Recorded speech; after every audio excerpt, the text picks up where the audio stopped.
So very quickly, there's something on my mind that I just want to quickly go through with regards to the part of the brain that is crucial to re-nurturing at this time that we face huge challenges. And I'm going to quickly go through that session with you, and that will give you some time to be able uh, to prepare your questions, because there's not a lot of teaching going on. Just about, if you have any question that we could answer. We have some questions. I've got some questions here with me today. That some people have emailed to us. And if you have further questions, just use the live chat to put your questions there. I'm going to be looking at those questions, and we're going to be answering them as we get along. More and more people are joining us, so I'm having to get people in. Now, what I want to share with you today is the region of the brain that we know will work too hard at this time. And that region of the brain, a lot of you know it already, is the amygdala. The amygdala is the anxiety center, is the one that measures the tones and the intensities of our emotionality. Now, what Mother Nature has done is very clever. It puts the anxiety center in the middle of the emotional brain. Isn't that brilliant? Because if your anxiety center has to ask you how you're doing, I'm sure a lot of us will be telling lies, white lies, black lies, all the stuff. So modern nature bypasses your intelligence, and the it puts the anxiety center right there in the middle of emotions. Because how do I know how you're doing? It's not what you're telling me, it's how you're feeling. It's how you are feeling that shows how you're doing. Now, if there's any change in your emotionality, your anxiety center reacts. Now, I want you to think about what we're going through right now as a society. And I'd like you to imagine, the intensity of the activation of your anxiety center because of the news what is being, streamed into our mindset at the moment. And you see the figures, you see the numbers, you see bereavements, you see people losing their jobs. We don't even know where to get the next money from. So all these added pressures mobilize your amygdala system, which is your fear and anxiety center. So your fear and anxiety center is designed to react to any potential danger or stress on your environment. And because of that, we realize that the amygdala system will have to be consulting another part of the brain that is known as the brainstem. The brainstem is the survival headquarters. I'm going to share with you my screen. I've got a little picture of a brain right here. So we're going to look very quickly at at some things. I'm sure you can see my screen. If you can see my screen, just give me a nod and a wave or something. Yeah, it's good, good, good. Now look at this. This is the typical human brain. We have three levels, and the first level is known. If you can see my little cursor right there, the first level is known as the brainstem. The brainstem is the survival headquarters. Why do we say that? Because it's in charge of all our survival basic needs, including your rest, your ability to rest, your sleep, your appetite, including your survival center, and your entire head right here. Your eyes, your ears, your nose, your mouth, even the facial muscles in your face, they are all part of your survival apparatuses. It's not just your fight or flight, your autonomic sympathetic nervous system. The entire brain is a survival mechanism. Why? Because think about the early humans. If you can't turn your neck, because your neck also is part of your survival, the entire head region. If you cannot turn your neck to figure out to look at the tiger behind you, how long would you live? No, no, no. You won't be able to live long. Now, if you cannot see, if you cannot see the danger coming towards you, you have no chance to maneuver. If you cannot hear, if you cannot swallow, now all the cranial nerves that serve all our social engagement pathways, including your eyes, your ears, your nose, your sense of smell, your facial muscles, they are all innervated. They are supplied from the brainstem, and that includes all other basic survival needs. So that is why any of those areas, any of those regions could go wrong when we are faced with chronic stress exposures, when we're faced with multiple prolonged traumas. You could have issues with the eyes, you could have issues with the hearing, you could have issues, especially the middle ear, the stapedius muscle, the smallest muscle in the entire body and brain that filters out the frequency range of the human voice and enables us to hear people. So we have some brain-driven conditions like autism that has issue, especially with the stapedius muscle, so that they pick up background noises too much.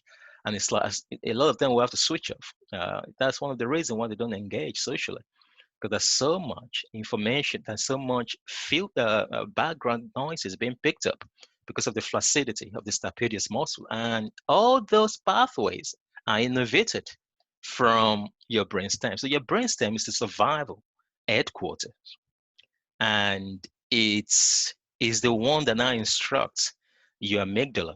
By the way, the amygdala is placed in the middle part of the brain. If you look at my cursor right here, we have the brainstem. The brainstem is the survival headquarters. We have the amygdala right there in the middle of the brain, which is the limbic system, the limbic part of the brain. That's the part of the brain in charge of emotions, in charge of social and in social bonding and self bonding or others bonding. So Mother Nature places the amygdala in the middle of the anxiety center. You can see it right there. The amygdala is in charge of emotions, especially it identifies external or internal stressors to be able to send hormonal signals to the hypothalamic center. Look at that, the hypothalamus right there. We call that the chemical factory. That's where the stress chemicals are made. They are not finished there, they are made in the hypothalamic. They get passed through the pituitary gland and they eventually finish. They are finished off in in the adrenal glands. Now, if the amygdala is overwhelmed with potential stressors or threats, what it's going to do is going to have to call the headquarters and say, look, I think I can't cope anymore. Think about what is going on in our environment right now, the coronavirus. So the amygdala is crying out, say, look, I think while it's in danger, it's constantly in a state of stress, distress, and emotional turmoil. I need more workers. Please send me more bodyguards. Now, the amygdala is the chief security officer. Some people call it the smoke detector.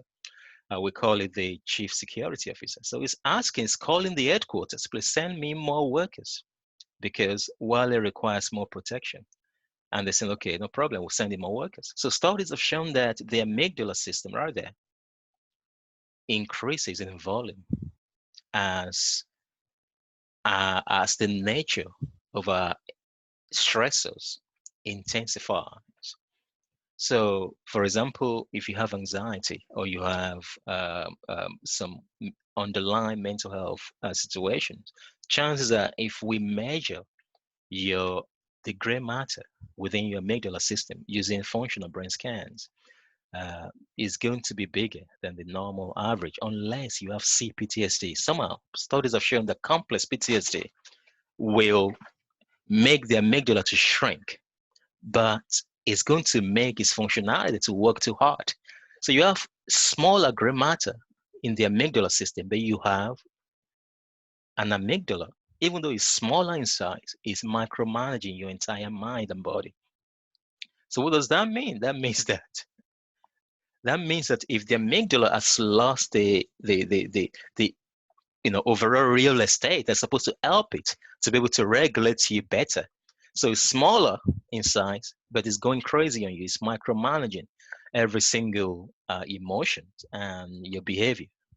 And that is why we can feel really overwhelmed at this time because Each time you listen to the news, each time you look at the figures, you look at what's going on, you look at your bank accounts, and there's not a lot coming in, and there's so much going out, and you start to panic. That is a natural state. So what I want to say right now is that the physical symptoms that you are feeling in your body, these are natural states because you require your survival center to be able to respond, to fire your fight or flight whenever the environmental factors demand that. So do not feel cross that your anxiety center is getting crazier. Actually, you need to thank your anxiety center. Say thank you. I know that I'm in danger right now, but I just wanted to know that even though I feel afraid, but I'm not in danger. Now, that is great. That affirmation is great. I feel afraid, but I'm not in danger. Especially if you say that on the out breaths. Always talk on the out breaths whenever you are anxious. Take a deep breath, then speak on the out breaths. Even if you're having an argument with a neighbor, do the same thing. you know, the person who knows how to breathe is a person that will last. The other person is probably have had a panic attack or is lost his temper. So breathing is energy. Breathing is life. So speak on the out breath and have one or two affirmations that you can always use whenever you feel physical symptoms of anxiety in your body. This is not a disaster stage. It is just an alarm stage. Something within you realizes that there are stressors in your environment. There's something going wrong that is disrupted your homeostatic balance. So because of that, we communicate in the amygdala way. Relaxation response. Breathing is one of the most powerful communications with regards to the amygdala activities. So that is that. What do we do at this time? We re-nurture the amygdala through our constant, perpetual relaxation responses. That's why we love mindfulness. That's why we love meditation. And we need to do more of that. Now, there's one more thing I want to quickly share with you before we take questions. And that is this. Just a moment, please. I'm going to stop sharing in a moment. And I'm going to share a different thing with you. I'm just going to briefly mention this. I think we have it already. Just a moment. Yes. I'm going to share with you. If I cover my screen, I'll be able to maximize that. Yes. Now, this is the pituitary, this is the hypothalamus pituitary adrenal axis. This is the most powerful combination of neurological elements, neurological regions with regards to our stress response. This is the coordination center for your stress response. When the three regions of the brain and body, the adrenal gland is on top of your kidneys, but we have the hypothalamus right there, just in the limbic system. That is the part of the brain that is in charge of regulating your emotions, and that's where the stress chemicals are started from. In fact, look at the CRH there. The CRH is the neuropeptide, the signature, the, the chemical signature of emotions. CRH is the uh, corticotropic releasing hormone. It's secreted in the hypothalamus whenever a stressor is in your environment. At this time, many people will be producing too much CRH. And the CRH eventually is delivered to the pituitary gland. And the pituitary gland will use the raw materials from the CRH to produce another neuropeptide. Peptides are chemical signatures of emotions. For example, if you, I don't know, I don't want to go too deep here. I don't want to lose you guys. Are you okay? Give me a nod if you're okay with what I'm saying. I don't want you to fall asleep on me. Okay, good, good. So what I want to say is that whenever you think, thoughts are electrochemical impulses. Thoughts generate electrochemical impulses. Now, when you think negatively, your brain produces negative electrochemical impulses that are supposed to be delivered to your hypothalamic center, Why? Because the hypothalamic center needs to bring in the raw materials to be able to now issue a check that is equivalent to your nature of thought, what you're thinking about. So what the hypothalamic does is to now issue a check to, okay, it's okay, this electrochemical impulse is coming in. We can't do anything with that. You can't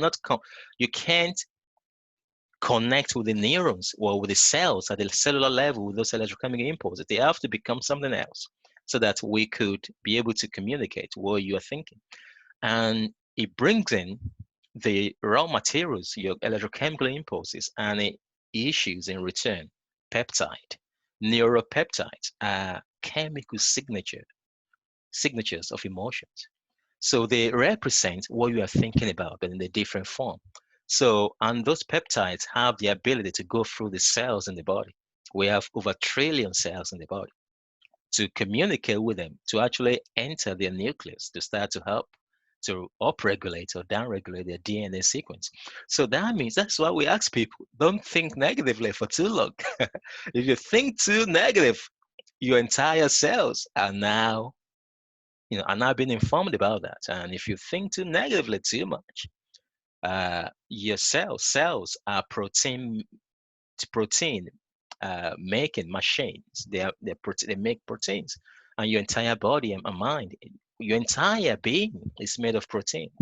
So if you stay too long in a depressive state of constantly elevating negativity in our mind, what happens is that you're instructing your cellular level to downregulate all the positive proteins within you. So that means proteins are being downregulated. So the body, the cells are producing less and less quality proteins. And if cheap proteins are being produced every day for a long time, the body and mind will start to fall apart.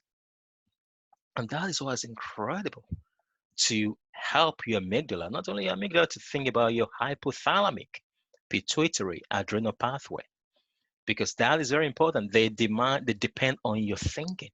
So that is why they say that it's not just what happens to us, it's how we interpret what happens. Because once you interpret what happens to you, it becomes chemicals, and once electrochemical impulses have been designed, then the hypothalamic center starts to convert them to peptides, and peptides that will go straight to instruct your cells at the cellular level. And that is why at this time, how can we do more relaxation? How can we switch off the TV a little bit? How can we how can we ensure that your amygdala is not overdriving and your hypothalamic pituitary adrenal axis is not broken down? Studies have shown that if people they've experienced trauma from childhood, chances are the HPA axis, that's what it's known for short. The HPA axis is dysregulated. And once the HPA axis is dysregulated, then we have issues. We have inflammation issues, because this is the guy that's supposed to be regulating your inflammation as well. And once we have the inflammation issue, we will have the glutamate issues. Glutamate is the accelerating neurotransmitters in the brain.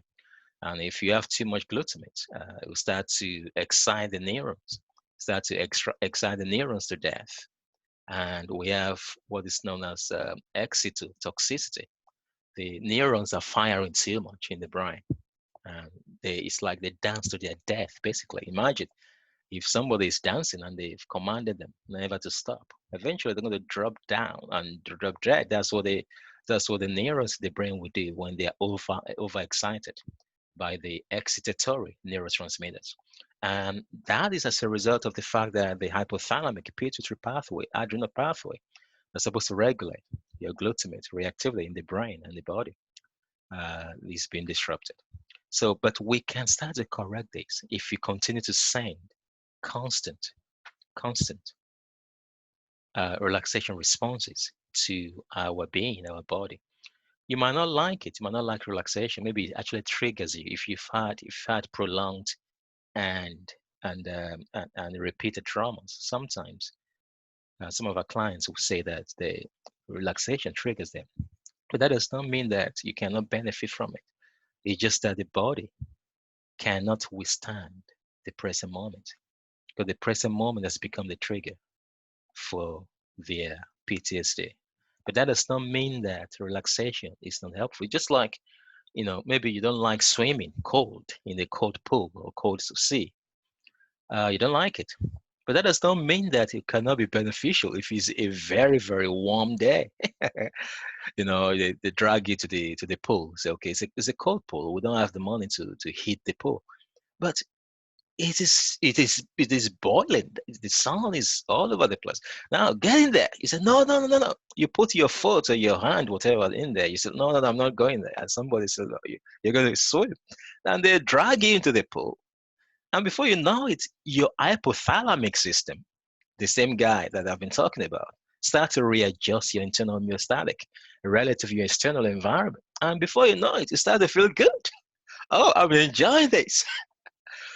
But let's say you finish that session and they ask you, would you come tomorrow? You might say no, because the fact that you enjoyed the first time does not mean that your blueprint has been reconditioned. You have to do it gradually. Every day, there has to be a track record of a consistency before the subconscious blueprint to be able to enjoy cold swim to be in place. It's the same thing. If you are being triggered by relaxation, that is not that is not an authorization to withdraw. In fact, it tells you that the body is now trying to build a new pathway for relaxation. So we keep going. We keep going. And that is key. That is key. Now, I want to answer a few questions before we go. I finish. I hope that was useful. That little analogy was useful to you. So let's get some questions going. Now, the first person on the list, let me just read it from Bethel. Hi, Wale, I have a lot of clients experiencing frustration about this being imposed upon them.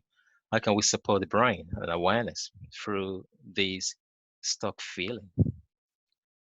Now, the stuck feeling, the feelings of being stuck is very, very, is typical of a state of helplessness. A state of helplessness is synonymous to a traumatic state. If you've had pre-existing conditions that have traumatized the mind and the brain, this is almost like a helpless situation for a lot of people, and that will make your traumatic symptoms to exacerbate. It's going to go bigger. Now, what we do know is that when we feel stuck, that is not a good place. In fact, in the diagnosis of PTSD, there's a particular scale that is often used among the research community. It's known as the entrapment scale. The entrapment scale. Basically, what the entrapment scale is doing is trying to measure the degree to which you feel entrapped and stuck in one place. Because studies have shown that the feeling of being stuck and being trapped and being helpless increases suicidality. And that is why it's not a prophecy.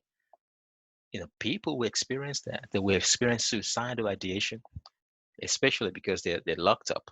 We can't do anything. We can go out. You can't. A lot of people have lost the means of livelihood. So what we do to help people to break free from that shackle of being stuck is, first of all, to have a secure base. A secure base is somebody that is willing to listen. Everybody cries out for help, but few people are willing to listen. And it is a major problem in our society. A lot of people need help, but how can they access that help? Where is that person that is able to listen to them? So if you are still listening to me, Bertha, the fact that you are there as a secure base is very, very powerful. When we're stuck, we need a secure base from where we could start to relaunch again. We need a secure base that could start to re-nurture us, start to restore the hope, restore the possibility that it is possible to move through the emotion. And the second thing is to teach them what is going on. We love to look at how the brain reacts to everything in our own work. Tell them that the feeling of being stuck is a feeling that's already been studied. And it's just because the brain is in a survival state. Teach them that you can remodulate your brain system by doing some activities. Of course, there are, the possibilities for the activities at the moment is very limited. But that is why human intervention, a good enough secure base, could actually save a life. Just saying a few words and asking people to relax, to do a bit of relaxation, breathing exercises with them. Or if you have a little video of relaxation, send it to them.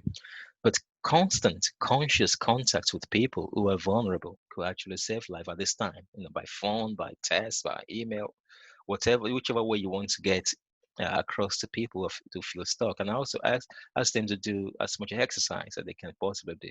But for the vulnerable adults, it's very difficult because you know they can't do a whole bunch of things that younger people could do. So being able to talk.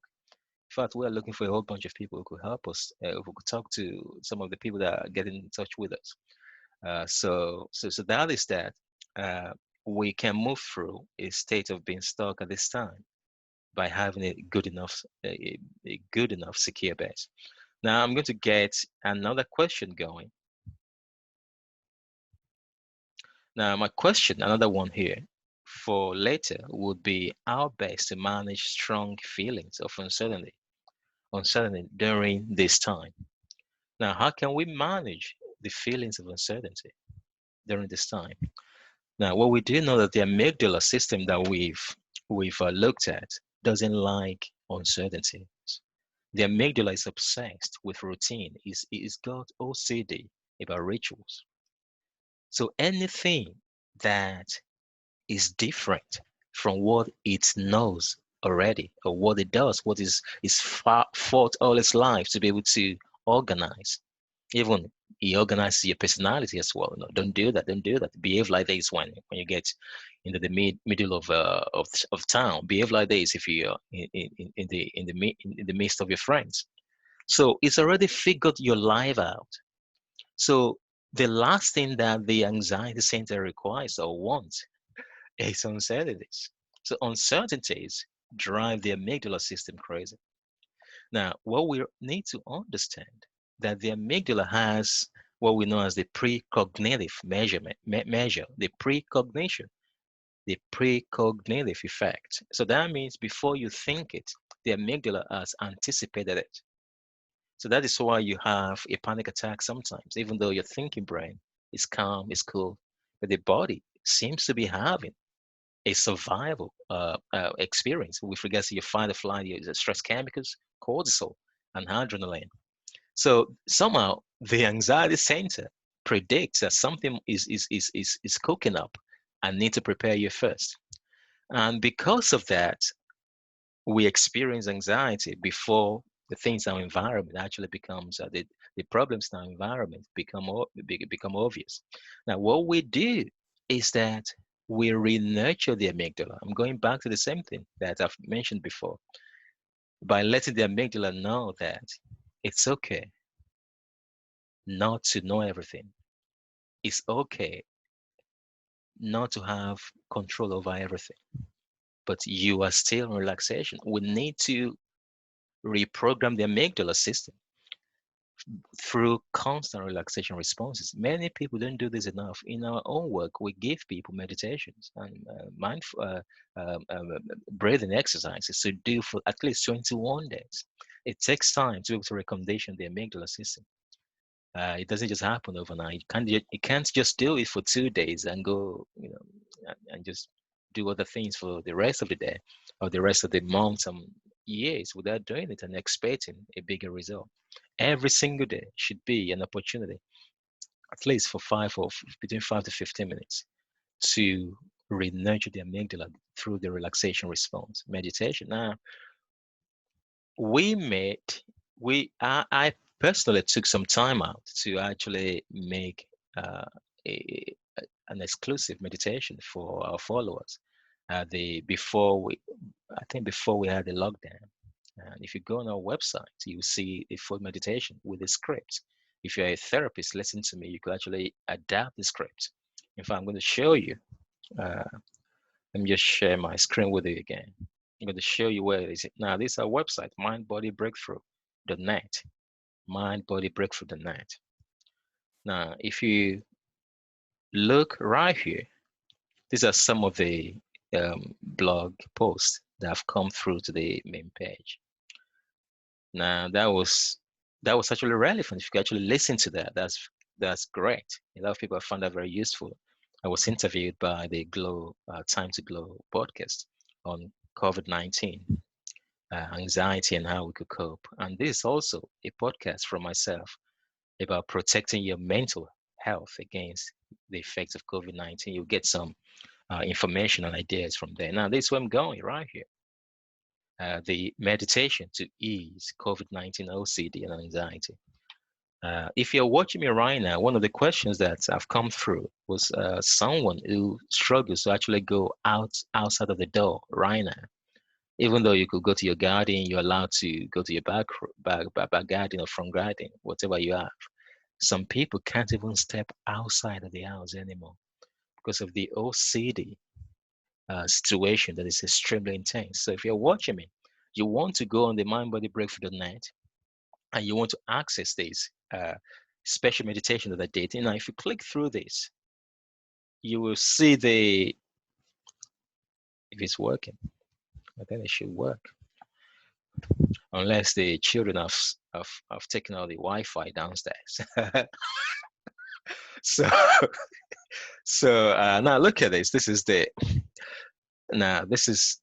meditation. It's a full meditation. I did a lot of work to be able to in that session. It's 45 minutes in that session to be able to help us to shift our OCD and anxiety from the subconscious mind. Now, if you are a therapist, just download the script that I used for the meditation and you can use it for your work and you can adapt it. So this is required. We need to listen to this once a day for the next 21 to 30 days. Studies have shown that it takes about 21 to 30 days to transform, to rewire the brain, to form a neurological blueprints in the brain. So you don't just do it for 1 or 2 days, you do it repeatedly. Bombard the amygdala center and the HPA axis with the relaxation responses that they can no longer ignore. They just have to readjust and you just have to feel all your communication with regards to relaxation and call the headquarters, which is the brainstem, and say, okay, I think Wale requires a downgrade with regards to its threat level. That's what we've been hearing, what we've been feeling, what we've been sensing so far has been relaxation and lovely, lovely music in the background. Wow, I think Wale's future, Wale's world is not as crazy as it used to be. So let's downgrade its threat level. Just like what happens if the United Kingdom is facing a lot of terrorist attacks, they have to upgrade your threat levels. You see the police, the soldiers, all the security officers all over the place, especially public places. The brain does that too. Does that too. He recruits more workers, more security guards to micromanage you. But once you start to send constant feelings of relaxation, constantly, regardless whether you've solved all your traumas or you've made sense of the past or not, constant relaxation is an instruction for the anxiety center to downgrade or downregulate your stress response, your exaggerated stress response. And so that's very helpful. So that is that. And if you want to, this is the podcast version. You can want to download that. Now, if you listen to this, I started with explaining some brain science parts of it before I moved to meditation. So I've cut out just the meditation right here. So I think it could be downloaded there. Yeah, if you don't mind, you can download that for free, all for free. This was the, if you missed what we did last week, the first uh, question and answer session that you did last week, you could actually re-listen to that as well. So that is that. We've got a whole bunch of other things that just go around. If you're a therapist or you are an individual, you're looking for something to do this time. We have events, a lot of events coming through that you could join, you could sign up for.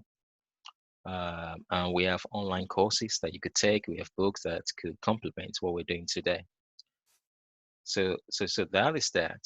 Now let's see whether we could get one more other questions. Okay.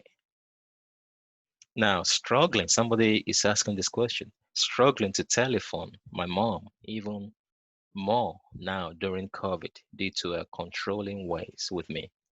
I feel guilty for not calling daily, but it's too much for me. When we do talk, she just talks like a news report of COVID. I feel stressed and guilty. Now that word control is a word that we need to quickly look at. When you say control, what does that mean? So that does that mean that your mother has an over controlling attitude? And what does that mean to your emotionality? What did that mean to you? When did that start? Because if you've been smothered by your mother from the childhood, do you know that that's actually traumatizing? You know, it's actually traumatizing. We have to treat it very seriously, especially if you started very, very young. So I'm going to have to, if I'm your therapist, I'm going to have to be speaking to you with regards to being able to rebuild your self-concept. Because what happens is that if we grow up, a young mind requires the environment of support and nurturance to be able to develop with regards to their self-regulatory system, and especially with regards to their authentic ego state. Their authentic ego, that's what Freud calls it, the real self, the authentic self, the core self. And when the core self has never been allowed to self-express because it's been smothered, it's been overly controlled, we grow up and we become an adult, but we are adult children. We're adults in children's body. And because of that, we've not been able to self-express properly. And a lot of repressed emotions are right there frozen within our energy system. And they will be causing high anxiety. And anything could trigger that, especially if you hear the voice of the people of the person who happened to be part of the reason why you had that issue. So I know this is a sensitive issue, but if your mother's voice triggers you, then that means there's an issue. There's something to be worked through there. It's a very sensitive thing, but I just need to make sure that I say that as clear as possible. Now, if mother is old, she needs a lot of help with regards to you making sure that you speak to her every day. You might want to kind of transcend your own anxiety. By the way, get the meditation that I just showed you and use that every morning. It's incredible when you use meditation early in the morning. It helps you cope with anxiety or potentially unexpected situations that you might face throughout the day. It's like you set yourself up for a resilient day with regards to your find or flight reactivity. So deal with your own anxiety situation by accessing those that are information or other ones on our website. Then do not neglect doing what you have to do as a son, as a child. I don't know whether you're a guy, a lady. That could actually be very powerful. That's compassion, in spite of the problems that you might have faced from your mother. You want to transcend the past to be able to make sure that you give as much as possible, especially at this time. This time is very crucial. When everything returns to normal and you realize that your life is going to be destroyed because of the situation with your mom triggers you, then you have to seek a professional help to be able to deal with that from the deeper level. We've helped a lot of people with regards to um, um, situations like that. I don't know how deep yours is, uh, but we have issues with parents and daughters and sons that until we go deeper to help them, it's going to be very, very tough. So that is that. Somebody's asking, will you be doing any more of these useful sessions throughout the lockdown? You see, that's what we're trying to do. Is I'm just so I don't know. I think after 2 weeks, I might be able to schedule another one and a few other ones throughout this time. I'm just a little bit. The next 2 weeks is very hectic for me. Um, we have all the workshops cancelled. We're trying to salvage as much as possible that we could do online. Um, our trainers all over the country, they are helping us. Now, Steve is watching right now, and he's been helping us with some online webinars. But having to do a lot. Also, we have membership. The people that have paid to be MBB members, and one of the benefits that they have 3 sessions with me a year of also they can attend any of their workshops 3 times within the calendar year. And these people could call me and say, Wally, I need a consultation.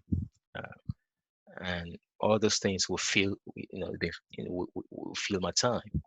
So after the 2 week period, the next 2 weeks, very busy, then I'm very happy to be able to get on Zoom and answer people's questions, even just by hanging around here. Uh, a lot of you are feeling better already. Okay, not a lot to do by around 2:30 in the afternoon. You've already exhausted all the options. So, so that is that. Now, before you guys go, there's one question. I just need to look to make sure whether I've um, I've answered properly. Uh, so I'm going to read this question for you. Before COVID-19 arrived, I found it very difficult to go out the front door. I suffer paranoia, anxiety, and depression. I'm on considerable medications for these illnesses.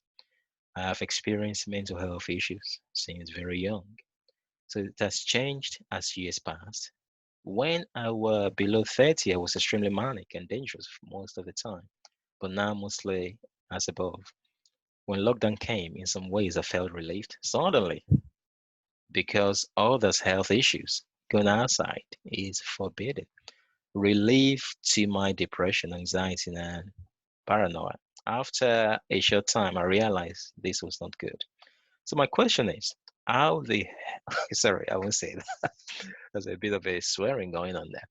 Will I get through the front to the outside world after being locked up in safety for 3 or 4 or more months? Now, look, this is not the only question I've experienced here because, especially if you have some underlying condition, people could be easily reconditioned for an anxiety state that does not allow them to function as normally as possible because we don't know when it's going to finish. And every single day is ingraining into the fabrics of the brain an anxiety habit that a lot of people will find very difficult to break. So what I want to say to you is to get that meditation that I've given to you, I've just shown you, and start to listen to that. That will start to make sure that your anxiety center does not have a free run to encoding your life as a life that can no longer explore the world post coronavirus. So being able to you take the leadership and send as much as possible relaxation signals to your anxiety center will be very powerful with regards to you getting back up and getting up and running. And if you look at that meditation, I put a lot of affirmations in there. Those affirmations, we do them for 21 to 30 days. It'll start to reconstruct your subconscious blueprint. Very, very powerful. So that is that. And if you have access to be able to, don't lose the good things that you've done that have, that have taken you to this level. Exercise good, eat well, um, and connect with people that matter to you via telephones or different other electronic activities. Or if you have people in the environment, this is a time to be able to connect with them. Take a few deep breaths and appreciate your family. Make sure that you connect to the people around you. It's very powerful. It's healing because relationship is healing. So that is that. So I think there's another question here. How to support emotionally teens no longer sitting GCSE exams this summer. Oh, how to support emotionally. Well, a lot of children, teenagers have been, they've been, they've been extremely affected. Teenagers, they face tremendous amount of issues, even emotionally, let alone the let alone other issues that people face outside. Uh, outside, they face a lot of issues hormonally, let alone the other added pressures of counseling, exams, and stuff like that. What we need to do is possibly to kind of affirm what they're going through. And a lot of them will kind of externalize their frustrations through aggression, through being short-tempered. We don't want to we don't want to kind of punish them for that. We understand the fact that people are trying to process emotions at different levels. But if you are able, if you have access to that person, if that person is your child, it's important to let that person know, understand that we understand that the teenage brain actually, studies have shown that teenage brains are different from the adult brain. And one of the differences is that the teenage brain can easily be bored when it's doing nothing because the dopamine level, which is our motivation and reward neurotransmitter, neurotransmitter, is very low at rest in a teenage brain. So that is why they need dopamine boosting activities to make the day a good day. Are you with me?